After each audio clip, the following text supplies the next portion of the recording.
Hey everybody, my name is Mark and thanks so much for joining us for this week's Menlo Missions podcast. We are so excited to have just sat down with Chris Huang from Mobilize Love, where we got to know a little bit more about him and the amazing work that his ministry is doing, and an invitation for you by signing up for our For the Bay 5K. All of the proceeds from that race will go directly towards Christian and his ministry. I can't tell you what he is doing better than he can, so let's go ahead and jump into today's podcast. Welcome, everyone, to this week's Menlo Missions podcast. Woo! My name is Mark. We have Tim Wong with us. Hello, everyone. And we have a super special guest. Tim, why don't you introduce who we have here? Yes, today we have the honor and the privilege of having Chris Huang, co-founder, we'll give Corey some credit as well, of Mobilize Love. And amongst other things, you're also, chaplain for a sports team around this area? Yeah, the San Francisco Giants, small Yeah. little baseball team. Yeah, go Giants. Go That's Giants. awesome. Yeah. Gosh, we've known each other for quite a while. Yeah. We go a little bit way back, but tell us a little bit more about Mobilize Love. Yeah, first, thanks for having us. And my wife and I, probably 8 years ago, we had just come out of some time of ministry, really in the Tenderloin district, serving those a little more downstream as it relates to isolated people, those battling addiction, mental illness, and primarily adults. Okay. And we're coming out of that season, and we're also raising 4 children in the city. Oh, wow. Which is It's a battle you're we're a on, little bit of man. an anomaly. Yes. We drive a Suburban. And so thinking through our life stage, we're raising children in the city. We just finished, like 7 years of ministering to adults in the Tenderloin. And we just thought to ourselves, we got to help people before they get down the stream. Is there a way that we can maybe help kids kind of give them a fair shot at life? And so, that was the initial thought. And then just through a series of, I would say divine encounters and thoughts and conversations, we came up with this idea of really focusing on what I would call the forgotten people group of the Bay Area, which are the children. Yeah. Children and their families from extreme low-income families are really the people we're targeting. And so the idea was, how do we just show up in their world? And so we took all of our years of experience in nonprofit ministry, put it on wheels, and said, let's just go directly to them. And that's the idea of Mobilize Love. Wow. Yeah. I already have so many questions. Right? So first, I want to know, are you originally from the area? Did you grow up in the city? How did you get involved, and how did your heart change for the people that are there? Yeah, born and raised in San Francisco. Okay. My dad is an immigrant from Taiwan. My mom's an immigrant from France, and they met in San Francisco. And so they met and married there, found Jesus there in the city. And about 1 year old, maybe, my dad started a ministry, a nonprofit organization in the Tenderloin, which basically framed my whole worldview. Wow. I mean, Yeah. I just grew up doing ministry, outreaches in the Tenderloin. I mean, it was not a step of faith for us. For me, it probably was for them. Sure. It was just a way of life for me because that's all I knew. Wow. Right. So that kind of framed my worldview, and I was like, man, this is what life's about, And so I had at some point, when we got married and had a kid, I was like, I can't do ministry forever. I need to make money. So I did go in the corporate world for a while to make money and buy a couple homes, but always had a sense in my heart that we needed to be in ministry, and we just love San Francisco. And so, we just felt called, to the city specifically, and it just took 3 different forms with 3 different ministries. But this idea of Mobilize Love is I would say, we help support others in their mission and their causes. But for Corey and I, this is what burdens us, and this is And really Corey's my wife. Okay. Yeah, and so this is what burdens us. It's really the children and the families from extreme low-income families here in the city in the Bay Area. Wow. How did you identify that was the people that you wanted to help? I mean, I'm sure growing up there, you saw and you've seen a lot of ways in which you can bring hope to people and you can do good to change the city. What is it about children specifically that you're like, I need to orient my life around this? Well, it was an encounter we had, an experience we had in actually New York City. So Interesting. yeah. In late maybe 2016, a friend of mine who runs a ministry out there called me and asked me to speak to his staff. And so I was like, free trip to New York City, I'm going. Like, I don't even need to pray about this. Say Well, let's less. go. So we flew out there, me and my wife, and we took our 2 older sons. And I'm telling you, we went to speak to the staff and enjoy the city. I hadn't been yet. And what God did in one moment, he says, do you want to just sightsee or do you want to serve? I said, I want to do both. We hopped in a truck, crossed the bridge, hooked a right. We're standing across the street from Harlem Park, Rutgers Park in Harlem. And this box truck pulls up, pops open as a stage, and these 80 children run out of the housing projects. They sit on this concrete, 20 parents or guardians around the children, and they have a 1-hour church service right on the street. And I still feel it now. I was just like, this is incredible. I mean, they preached Jesus, they sang songs, they had games, and they just gave people an opportunity to surrender their life to Jesus. And I turned to my wife and I said, why doesn't this exist in the Bay Area? Like, how it's not complicated. At the time, I knew a person that was planting a church in San Francisco, and he had raised his first seed of funding, $1.1 million to plant in San Francisco. Yeah. And I asked my friend, how much is one of these trucks? Yeah. And he's like, 50,000. And so the Asian side of me kicked in. I said, we can reach people for pennies on the dollar. That was a little bit of a joke, sorry. A little Asian joke. But no, actually, that was the burden that we felt. That was the calling in that moment. But then biblically, and I'm sorry if I'm talking a lot, but biblically, the picture came to mind when Jesus told the disciples, there was a lot of dynamics there. Children were trying to come to Jesus, and the disciples basically said, hey, don't bother us right now. We're working on something very important. Right. I mean, they're doing all kinds of miracles and ministry stuff. And the disposition towards children in the Bible was, we don't have time for you. You're not important. And that's what we feel is happening in the Bay Area. The natural disposition towards children in the Bay Area is not yet. You're not important yet. I mean, we're working on forward progress, innovation, technology. And if we do want to help someone, it's downstream, it's the adults. And so we just push the children off. But all the statistics and research showing that they're falling behind. I won't share it now, but that's when we said, hey, this makes sense. Let's use the model my friend has been doing for 30 years. Let's build some trucks. Let's go to the neighborhoods and let's show up for the children. And just, we say love shows up. Anyone can say, I love you from afar. But the proof of love is actually showing up in their world. Come on. That's right. He's preaching, bro. I know.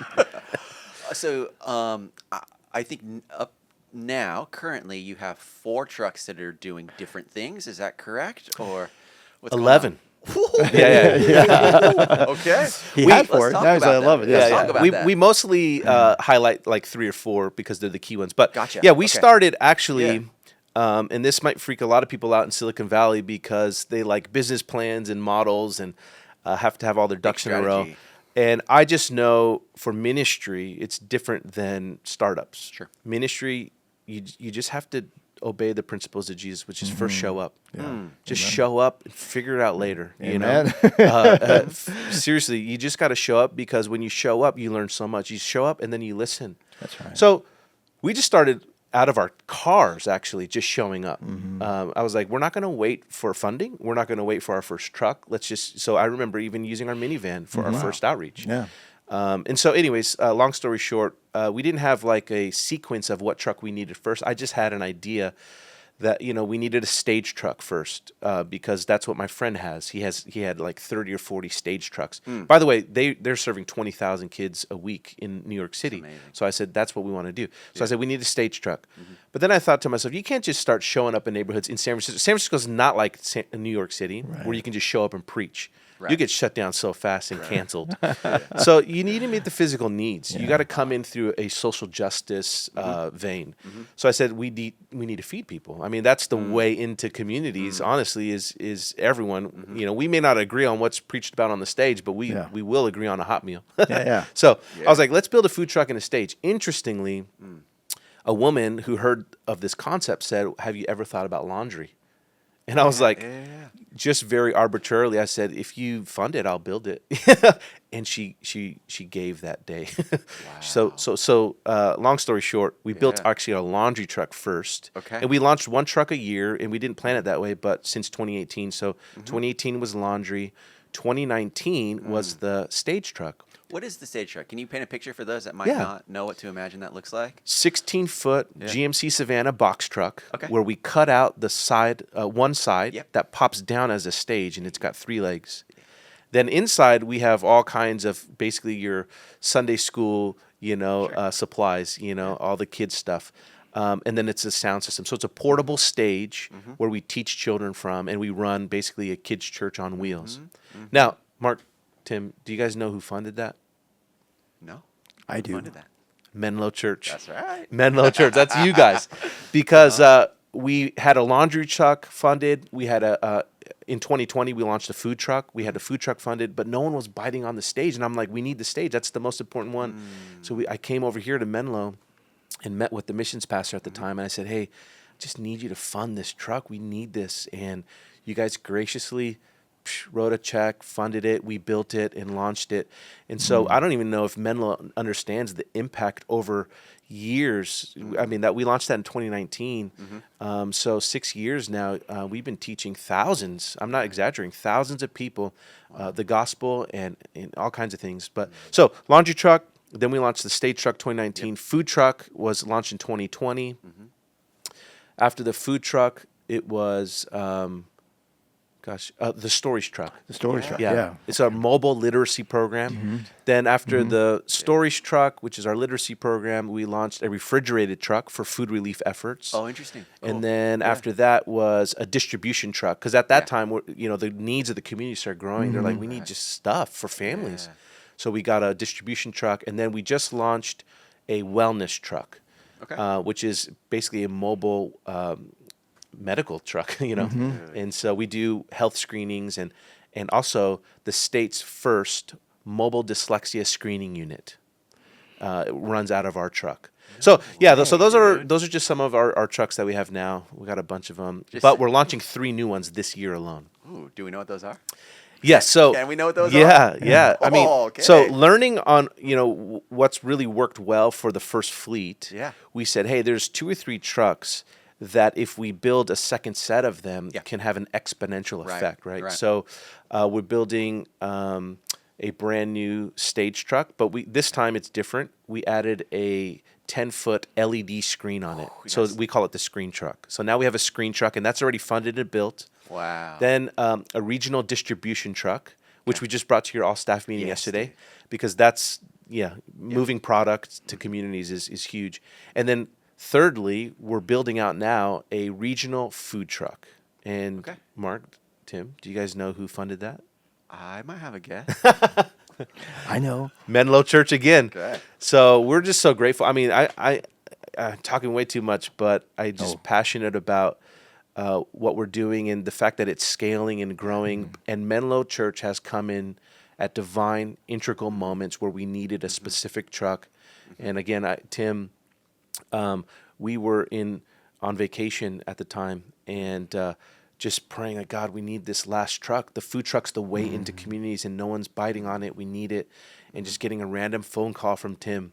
Hey, man, how you doing? You're on vacation? I don't want to bother you. Got some good news. But, hey, if it's good news, my phone rings all the time, and 90% it's bad news. So give me the good news, Tim. He's like, we want to fund the food truck for you. And so we're building that out now. Wow. All those sound amazing. I was looking at your guys' website and just the pictures of and the videos that you guys have up that shows how engaged these kids are. Yeah. It's amazing. My wife is in education, and so she used to teach 4th and 5th grade over in an elementary school that was serving underprivileged kids there. And just the impact that a book can have and dedicated time in a safe place where people and kids can just be themselves, it goes so far. Absolutely. And it's, like you said, it's like a forgotten group of people. Totally. That just need care and love. And by showing up, you get to do that. It's amazing. Yeah. It is. I mean, I liken Mobilize Love actually in our trucks to an analogy I use, which is Pez. Do you know the candy Pez? Okay. Now Pez is actually a horrible candy. It's like it doesn't great. even taste great. No. It's not even like good. Yeah. And yet it sells all the time, and it's been multi-generational, and it's still popular. Why? Because the way it's packaged. It's really just a little cube of sugar. It's not even good. But you wrap it up with a Star Wars package, and it's like, I need that candy. Yeah. Now, what we offer from Mobilize Love, like our flagship program is really a mobile after-school program for children K through 5, where we teach them. That's the most unique thing we do. We can meet physical needs all day. That doesn't make us unique. I mean, we're still mobile. Yeah. That makes us unique. But the most unique thing we do is really show up for children and teach them and their families. Teach them what? Social emotional learning, the gospel, the Bible, the good news of God's love, and then thirdly, literacy. And those all come from research and surveys that we've done. These are the 3 things that children in under-resourced community needs. A social-emotional tool belt to hear the good news of God's love, and then empowered to read at their grade level so they can succeed in life. That's probably the best thing we can give them. So the question is, Tim, you've raised children. Your wife just had one. Yeah. I have 4. You can tell your child the same thing 100 times. And then a coach will come into my son's life and tell him one time the same exact thing. And my son will come home and say, Dad, the most incredible thing I just heard from my coach, something that changed my life, it's this. And I'm like, I've been telling you that 100 times. Why did he receive it then and not at home? It was packaged differently and it came from someone else. So Mobilize Love, we're not doing anything that schools shouldn't be doing, that schools shouldn't be teaching. We're not teaching any things that parents shouldn't be teaching. But because it's packaged in a way where we show up in their community, I mean, it's a show, man. We show up, we pop the trucks open, there's music blaring. In a kid's world, when you live in a housing project and no one comes down your street because it's crazy down there, Right. These blue trucks show up, these volunteers show up, the food's being pumped out of this food truck. First of all, when does a kid ever get a food truck in their own neighborhood? Never. Right. And then the I feel stage, like adults would come out too. Exactly. they do. And they do. I want some food. I think we serve really it's 70% adults, 30% children, just because the people in ratios. the neighborhood. Yeah. But anyways, long story short, it's just we're teaching the truth, but it's packaged in a way that kids are just like, I want it. Yeah. I'm kind of curious because, you were talking about the strategy of reaching the youth. What are some of the statistics of the youth in our Bay Area? Yeah, I call it the 4-3-2-1. So 1 in 4 children right now in the Bay Area, this is all Bay Area research, 1 in 4 children are experiencing some form of socioeconomic poverty, food insecurity, or neglect which comes from poverty. So that means, families that are impoverished because their parents are either working so hard or multiple jobs, the children are left unattended and neglected. Right. So that's 1 in 4 here in the Bay. 1 in 3 children are battling some form of mental health issue. And we see that not just in lower socioeconomic neighborhoods, that's just rampant all across the board. So 1 in 3 children, mental or emotional health issues. 1 in 2 children in the Bay Area, this is Bay Area, in 3rd grade, are reading below their grade level. That's 1 in 3. Yeah. So that's 4. No, that's 1 in 1 and 2. 2. Excuse me. 1 Yeah, and that's 2. the 4-3-2. And then the 1 for 1. In a span of 2 years, this is year 2020 and 2021, when we served the most amount of people because we were mobile human services in San Francisco and we were essential. And we had so many requests to come to so many neighborhoods. We said, okay, we're going to take this opportunity to listen. We surveyed for 2 straight years. 100% of the kids almost, I would say 98, 95%, do not attend church or belong to a faith community. So that's the need of children. So when I say that children are the forgotten people group of the Bay Area, I just kind of like the great philosopher Jay-Z says. He's a rapper. He says, men lie, women lie, but numbers do not lie. And it's the truth. The numbers prove that children are often forgotten about. And because children are hinged on adults bringing them to church, the adults don't go to church. It's just not part of our rhythm in the Bay Area. We're the most unchurched region in America. Yeah. So children are not hearing the good news of God's love. Wow. Yeah, and I think it totally underlines like the why we're doing this partnership is how it aligns so well with our strategic focuses of really reaching people in poverty, mental health issues, and also youth development. And so this is fantastic. And I love also how you, being mobile, you really do bring hope to everyone. What we kind of think about like San Francisco is just like the Tenderloin district, like that's where everyone that's really struggling to be. So when you first started off, it was mostly in the city. Yeah. What did that look like being mobile in the city? Yeah, and so to clarify, we worked in the Tenderloin in our previous work, but when we launched this, we wanted to go to where a lot of children and families were. So that situated us actually not in the Tenderloin. Yeah. We went to the southeast side of the city, which is Bayview. It's District 10, Bayview, Hunters Point, Potrero Hill, that whole area, by where Candlestick used to be. Yeah. Because there's a lot of children and families there. That's kind of like where they're remaining. A lot of children and families in the Tenderloin, yes. Soma, yes. But District 10. So that's where we launched. And also we found it situationally better for us because you could bring trucks down those areas where downtown is a little more congested. Oh, yeah. Yeah. And so popping open stage trucks and food trucks in the District 10 southeast side of the city was just a lot easier for us because it was a little more spacious. Although spacious is relative, Sure. because even District 10 of San Francisco is nothing like the suburbs actually out here. But that's where we ended up going. Yeah, and correct me if I'm wrong, but there's not that many social services out there. Yeah, well, I will say this. What I've learned, so Mobilize Love is very collaborative. We know we're not the only thing, and we're not the most comprehensive thing. We're a very unique thing. But what we like to do is partner with what we call the 3 C's: churches, community partners, and corporations.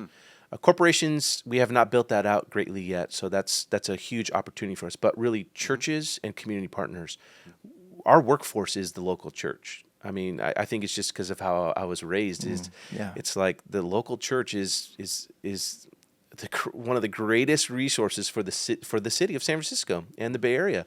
It's just untapped. But community partners. So we've had to just go in incarnationally and with humility, because I'm not from District 10. And if you know San Francisco, this is what I'll say. San Francisco is like the Hunger Games. No one likes to leave their district. That's right. Yeah. And sometimes you're not even welcome into other districts. So first of all, so when we launched our kids program and our food truck, we were launching in the Bayview district. Okay. And I had multiple people tell me, you are not the right skin color to even be here. And then one advised me, don't go there. It's too dangerous because you're not a certain race. And I said, well, I will personally rather obey God than anyone, but I don't want to be dumb. And so we went, and I went to a couple friends that I knew lived in the area, and I said, I need you to basically introduce me to those that are already doing the work so they can receive us in. So he did. Wow. He was just a dad. Yeah. He's a single dad in that neighborhood. And he took me right up to 2 to 3 people he knew were doing some sort of work in the area. And they gave us what I call a LTO, a license to operate. Yeah. Now, I had to gain their trust because no one believes, hey, free food truck for your neighborhood. And then they're skeptical, like, what's your angle? What do you... Yeah. And I understand that. And I took that with it. I said, yes, be critical all you want, but just give us time. And so what we learned, Tim, is basically there are people doing work in these areas, but it's not organized. And oftentimes they don't talk to each other. right. Yeah. Or they're under-resourced and overwhelmed. They're just overwhelmed. Like, they're trying their best to do what they can, but they're just overwhelmed. And so we come in, we don't take city money, we don't take government money, so we're not fighting for the same pie they're fighting for. Right. Yeah. I tell them all, we're privately funded, Yep. mostly through churches and donors. So they're just like, okay, so you're not going to take my government grant? No, have your government grant. We're doing something unique, and we're privately funded. So that trust then allows us to identify who's doing what. And we do offer our unique things, but we always highlight the local hero because they're there every day. No, there's so many great principles to take from that about coming in and first gaining that trust and listening and really partnering with the resources and the people that are already there. Yeah. Love that. And it's so funny because I was not too long ago talking to one of our ministry partners in the Bayview district, and I was like saying, hey, have you thought about partnering with so-and-so that's also in the Bayview district? It's like, oh no, that's on the other side of the Bayview. Like we don't, and like they're telling me everything that you're saying, like they don't even cross within the district. Like there's like all these lines. I am curious, like, so this is in the city, and I don't know, this must be like the Holy Spirit, because I started having this vision because we've been in communication, and I've noticed like poverty looks different, in the Bay Area, and we have what we call poverty pockets, just a little, catchy phrase about like these areas of being under-resourced, and specifically where it shows up is when you look at the performances of students in schools where they're really underperforming and they're not adequately funded as other schools in the same district, which is hard to believe. And so you're also looking at communities that are, there might be some resources there, but there's not enough things to really make it move or, make a difference. How did God give you a vision to, go towards the Bay Area?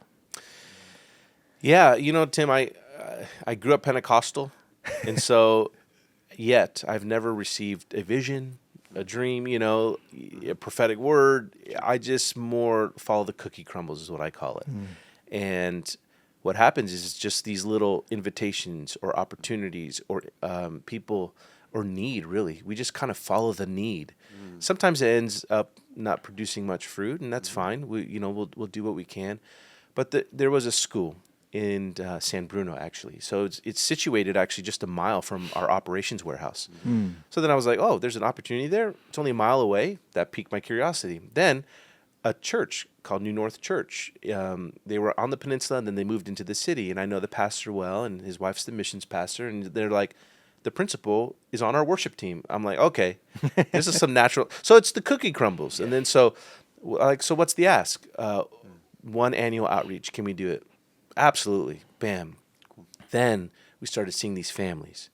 Then we started realizing this is the most under-resourced school in all of San Bruno. So San Bruno itself is a great city, but there's one under-resourced school that kind of gets very little to no resources, and the principal's overwhelmed. Perfect opportunity for us. So then we just said, hey, could we do our mobile after-school program here at this school? That's been one of our best performing sites now for the past 4 years. The church is our workforce. The principal receives the help that they need. The after-school program gets a bit of respite because we come in and run the programming. But man, the amount of children and families that have been blessed through our presence there for 4 years, those are some of our best stories are right there because 3 to 4 years of just investing in them. But and that's scalable, and that's a proof of concept that's scalable now. And now we're doing one in Foster City. No one would ever think. And we're praying about with Menlo, how do we do this now in Redwood City? And I know the church's engagement with public schools historically, for the most part, and I'm speaking in broad strokes, is beautification projects. And there's nothing wrong with that. Nothing wrong with that. Especially for a principal, like, oh, you're going to beautify my school and bless my teacher's lounge? I will take it. And I love that. But I believe the church has an even greater resources, which is life on life. How do we get life on life with the children and their families? Well, you can't just, it's harder to do. And we've built basically a program and model that does it. And it's been proven to do it now with 2 churches and 2 schools. So that's what we're hoping to scale out. Yeah, and right now, and we actually did a little trial run with this in partnership recently with Verbo, which is one of our ministry partners. So again, we're doing this whole community partner thing, collaboration, and Love showed up. Mobilize Love, you guys were kind enough to bring in your food truck. If you guys know Vicky Kirkland, who works with me, and I just jumped in the truck, and we had a great time serving the people there. What kind of food do y'all serve? Oh, yeah, that's a great question. Oh, it is a great question. Well, we have what we call the Holy Spirit menu, which is a combination of what we can get at a really great discount through a couple food vendors, and then from there, our chef, who's been cooking really for 25 years, He's quite phenomenal. He's awesome. He is awesome. He can take what we can get. So it varies basically, but I mean, we're talking anything from hamburger, the good stuff, for kids, hamburgers, hot dogs, nacho supreme. That's the nachos with the ground beef on them. But chicken teriyaki bowls, fish tacos, chicken tacos. I mean, we serve basically. We have a commercial kitchen on wheels, so it's not food specific. We can cook anything. Cool. But some of the most received things are the nachos, the teriyaki bowls, anything with rice, pasta, nuggets. Yeah. Bro, you're making me hungry. I know. As I'm listening to this, I can't help but imagine that some of the families and the kids that you're serving are pulled to you guys like a magnet. After some of these kids grow up, have any of them come back to help serve you, or are any of them on your team now? And how have those relationships been? Because that has to have happened. Yeah. I mean, we're relatively new in the sense that we have not seen our first kind of set of children grow up to be adults yet or anything like that. But where we do see, like in one of our sites, we're starting to see, I think it's Life Academy or Star King. The older children of the community are the ones serving on the food truck. Wow. They are the ones that are helping as volunteers for the kids program. Our team's so phenomenal. Nothing that Corey and I have done, we've done obviously alone, right? Yeah. I mean, it's really the team. I mean, if you ask me today, what's the greatest resource of Mobilize Love? It's not a truck or a warehouse. It's really the team. Amazing people. Yeah, and I've been working with them, a couple of them for 20 plus years. It's really the team. They have the ability to go into a neighborhood incarnationally, identify who the key players are, then somehow mobilize like the own community to serve the own community, and they just have a phenomenal way of doing that. And so we've had plenty of children kind of be the hands and feet of the actual program, serving. Dude, that's so cool. Yeah. So for those that are listening to this and feel as inspired as I do, what does support for you look like? What is helpful? How can we help continue this mission that you guys have? Yeah, Pastor Tim and I. There's multiple ways. I mean, obviously, prayer support. I know a lot of nonprofits say that, but if I were to go a little step further, be a little edgier, which is, hey, our team prays, so we need more financial support. We would love financial support to help kind of scale some of this. It's very costly. When we first started to where we are now, everything's up 30-40%. Food, gas, cars, vehicles, everything. Insurance, personnel. I mean, it's just gone crazy. Financial support. And then I think very practically, if we're going to continue to grow in our partnership with Menlo, I would call the ministry of presence. We have 3 P's in our organization of what we actually do. We meet physical needs. That's the first P. We teach personal life skills. And then we establish presence. Now, presence is the one where the church can partner in with the most, because I don't live in Redwood City. I don't live in this area. And you don't have to live in the specific city we serve in, but in the general area, we would love for the church to show up. Showing up matters. Showing up for a child, volunteering is what I'm saying. So those are some areas, pray, give, and volunteer. Yeah. I think very specifically with this 5K that we're putting on for the Bay 5K, it would be come and register, run the race, walk the race. Look at me, I ain't a runner, but I will do anything for the children and families. So as slow as you are, it doesn't matter. Show up for or sponsor the event, or just donate, because we're trying to hit a big goal and we're pretty short. Yeah. Anyway, and also we can use volunteers too. Yeah. Come out, bring some cowbells, cheer on the runners. That'd be great as well. And we'll showcase a few trucks too, if you're interested in seeing some of these trucks. Yeah. We're going to have a number of partners that also support Mobilize Love and Dove's youth development. I think Bay Area Medical Missions are going to be there as well, and they're going to be part of your wellness truck. Great. Yeah. So, Tim, I'm curious. We have a lot of partners that are around in central of the Bay Area. How did we decide on Mobilize Love, and what made them the perfect, unique fit for us and for the Bay 5K? Yeah, I think Mobilize Love to me is a great example as we look at bringing hope to everyone and also reaching and trying to bring people to this dynamic relationship with Jesus. 3% in the next several years, 250,000 people. I just see that Mobilize Love is building bridges into communities to help us to really be the people, the hands and feet of Jesus, and strategically bring young people to know the gospel, as well as people who are already following Jesus to grow in their faith by actually reaching out to our neighbors in really dynamic ways. And so I just love this example of how we can bring hope to everyone. And really, just from what I've seen and what I've witnessed and the testimonies, I think if we can imagine this that has already taken place in the city, in New York City, actually happens throughout our Bay Area, in these little poverty pockets. And again, Menlo Church is just part of it. As we've shared, it doesn't have to be us.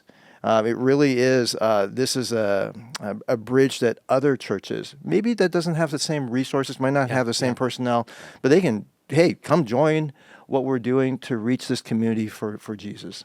Yeah, that's awesome. That's great. Christian, I got one ask for you. Yeah. If someone was just to listen to the next 1 minute of this podcast, what would you want them to hear?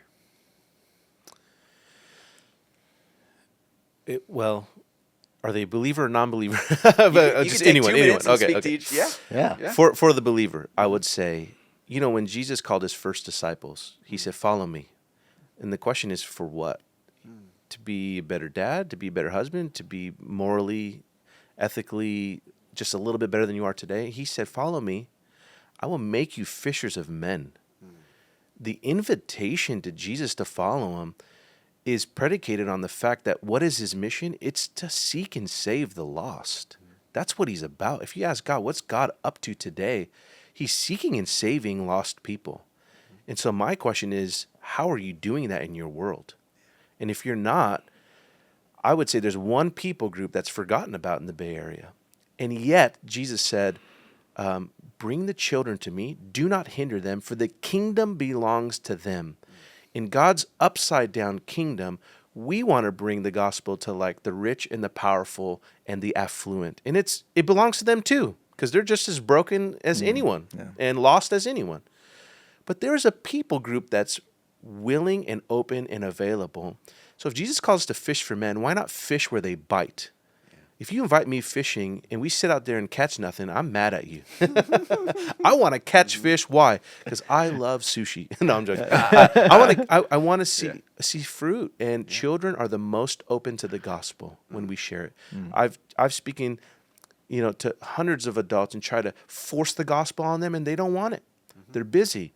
They have all kinds of excuses. But you sit a child down and say, "Do you know God loves you? You're made in His image. He has a plan and purpose for your life." I want that. So that's for the believer. For the non-believer, I would say, you may look at the world and say, this is overwhelming.